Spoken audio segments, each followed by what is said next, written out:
গ্রামীণ ফোনের ব্যবসাটা আমি তাকে দিয়েছিলাম, এটাও মনে রাখা উচিত। গ্রামীণ ফোনের ব্যবসাটা তাকে আমি দিয়েছিলাম, কারণ গ্রামীণ ব্যাংক তার আমলে প্রায় ক্লাবস করে যাচ্ছিল। গ্রামীণ ব্যাংকটা তৈরি করেছিল জেনারেল এরশাদ সাহেবের আমলে।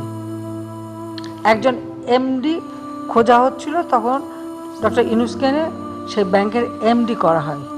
এই ব্যাংক কিন্তু তার নিজের করা না, সে সেখানে এমডি হিসেবে চাকরি করত, একজন এমডি হিসেবে চাকরি করতেন এবং বেতন তুলতেন। এটা আর গ্রামীণ ব্যাংকটা হচ্ছে সরকারের সংবিধিবদ্ধ সংস্থা। ওই টাকা বেতন সব কিন্তু সরকারের পক্ষ থেকেই দেওয়া হতো। সরকার কেউ বাইরে গেলে জিও নিয়ে যেতে হতো। সেই চাকরিরত অবস্থায় সেটাকে তিনি নিজে করি এমনভাবে প্রচার করছেন যে ওটা যেন ওরা নিজেরই করা। ওই ব্যাংকের আইনে ছিল যে 60 বছর বয়স পর্যন্ত একজন এমডি থাকতে পারে চাকরিতে। 60 বছরের উপরেও আরো 10 বছর সে বিনা আইন ভঙ্গ করেই ছিল। যখন বাংলাদেশ ব্যাংক এই জিনিসটা তার নজরে আনে এবং তাকে আমাদের তখন অর্থমন্ত্রী আমাদের মুহিত সাহেব এবং আমার পররাষ্ট্র উপদেষ্টা গওহর রিজভী সাহেব তাকে রিকোয়েস্ট করেছিলেন যে আপনার তো বয়স হয়ে গেছে, ইতিমধ্যে 10 বছর বেশি আপনি ইললিগালি এখানে আছেন, তা আপনি এখানে উপদেষ্টা হিসেবে থাকেন, কিন্তু তিনি এমডি পদ ছাড়বেন না,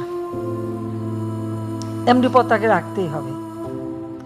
এবং ডক্টর ইউনূস কিন্তু আমাদের সরকারের বিরুদ্ধে, অর্থমন্ত্রীর বিরুদ্ধে এবং গভর্নর বাংলাদেশ ব্যাংকের বিরুদ্ধে তিনি 2টা মামলা করেন।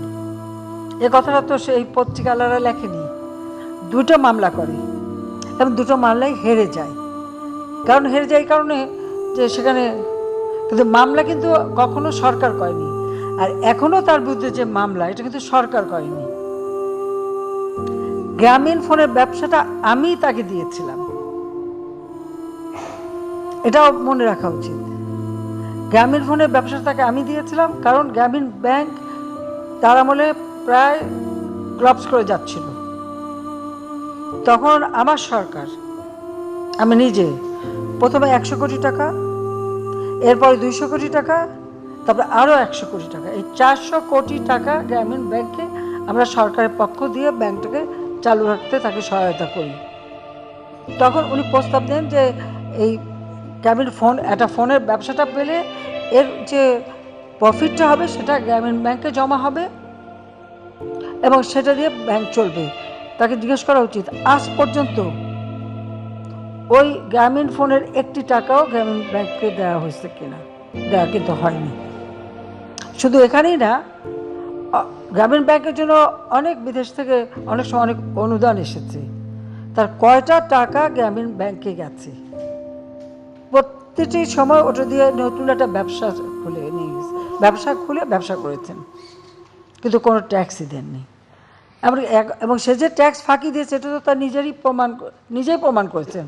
কারণ তার বিরুদ্ধে যখনই মামলা হয়েছে, এটা বিদেশের নিয়ম আছে, যখনই মামলা হয়েছে তখন তিনি কিছু টাকা শোধ দিয়ে বসে আছে। তো যখনই কিছু টাকা শোধ দিল তো প্রমাণ হয়ে গেল যে সে ট্যাক্স ফাঁকি দেয়। এমনকি ওই টেলিডর গ্রামীণ ফোন, সেখান থেকেও কয়েক দফা তার কাছ থেকে এভাবে টাকা আদায় করা হয়েছে। আর লেবারদের যে ওয়েলফেয়ার ফান্ডের টাকা দেয়নি 2006 সাল থেকে 1টি পয়সাও দেয়নি। তখন লেবাররা মামলা করছে, মামলা কিন্তু সরকার করেনি। লেবাররা লেবার কোর্টে মামলা করছে, সেই মামলায় সে শাস্তি পেয়েছে। এখানে আমার কি দোষ? বরং আজকে তিনি যে উঠেছেন সেখানে সবথেকে বেশি সহযোগিতা তো আমি করেছিলাম।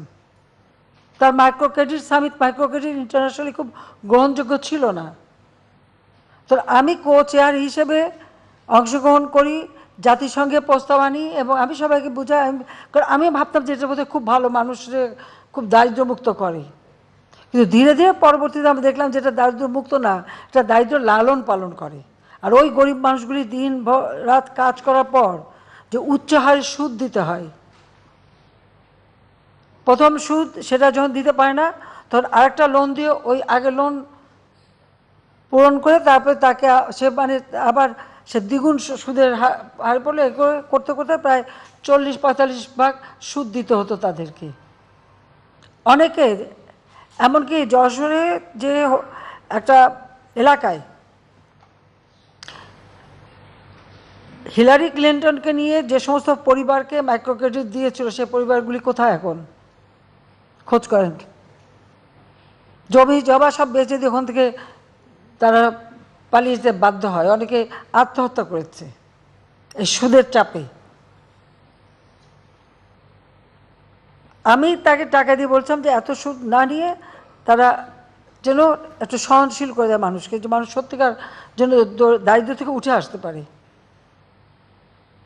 এতই যদি করে থাকে যে দারিদ্র বিমোচন হলো না কেন বাংলাদেশে? দারিদ্র বিমোচন করলাম তো আমি।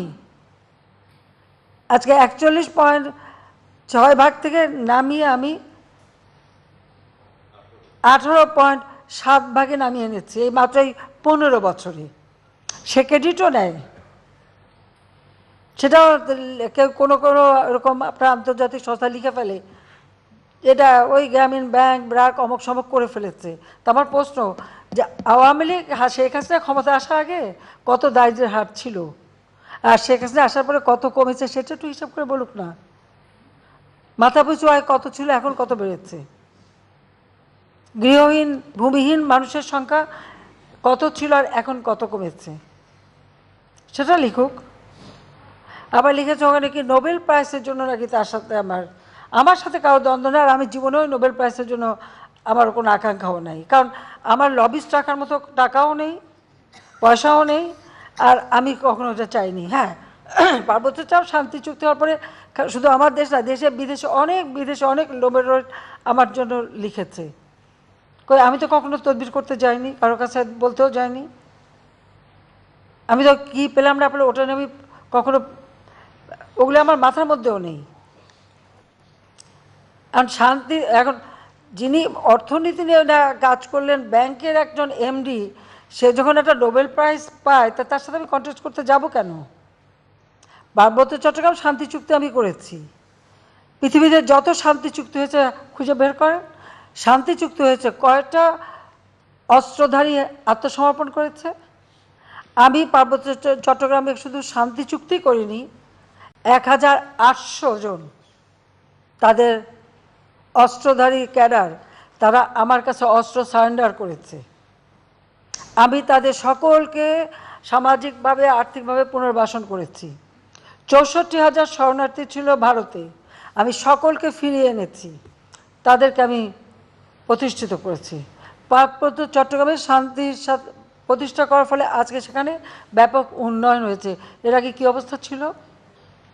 শেখ হাসিনা ক্ষমতা আসার আগে পার্বত্য চট্টগ্রামে কতজন যেতে পারতেন? তো এখানে যদি কেউ বিদেশে যদি আমার নামে প্রস্তাব দেয়, আমরা তো ছুটে যাইনি তাদের কাছে। আমার কাছে অনেকে আসছে, আমার নাম না, আমার সমস্ত পুরস্কারের দরকার নাই। আর এই পুরস্কার আমি দেখেছি এটা আন্তর্জাতিকভাবে যারা পায় এখানে কোনো তাদের কতটুকু অবদান সেটা না, এখানে আলাদা একটা রাজনৈতিক একটা উদ্দেশ্য থাকে, কাজে ওর মধ্যে আমার কোনো আকাঙ্ক্ষা নেই। আর বলে দিল যে ওটা নিয়ে নাকি আমি ওনাকে মানে জেলাসি বা ওনার উপরে মামলা করছে তার লেবাররা, এবং প্রত্যেক এলাকায় লেবাররা যখন তাদের দাবি পেশ করেছে, দাবি পেশ করার সাথে সাথে তাদের প্রমোশন হয়েছে, তাদেরকে স্যাক করে দিয়েছে, সবাই মামলা করেছে।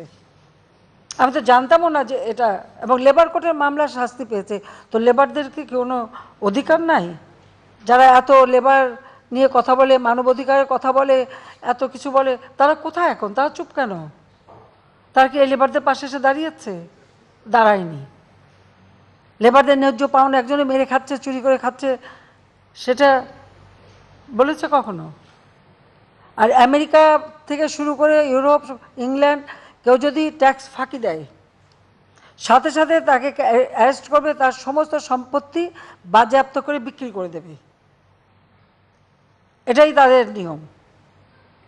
তো সেটা দেখে না কেন যে যিনি সমানে ট্যাক্স ফাঁকি দিয়ে যাচ্ছেন, আর প্রতিবার তার উপরে মামলা দিয়ে তার কাছে আদায় করতে হচ্ছে। যারা লিখেছেন তারা এই অনুসন্ধানটা একটু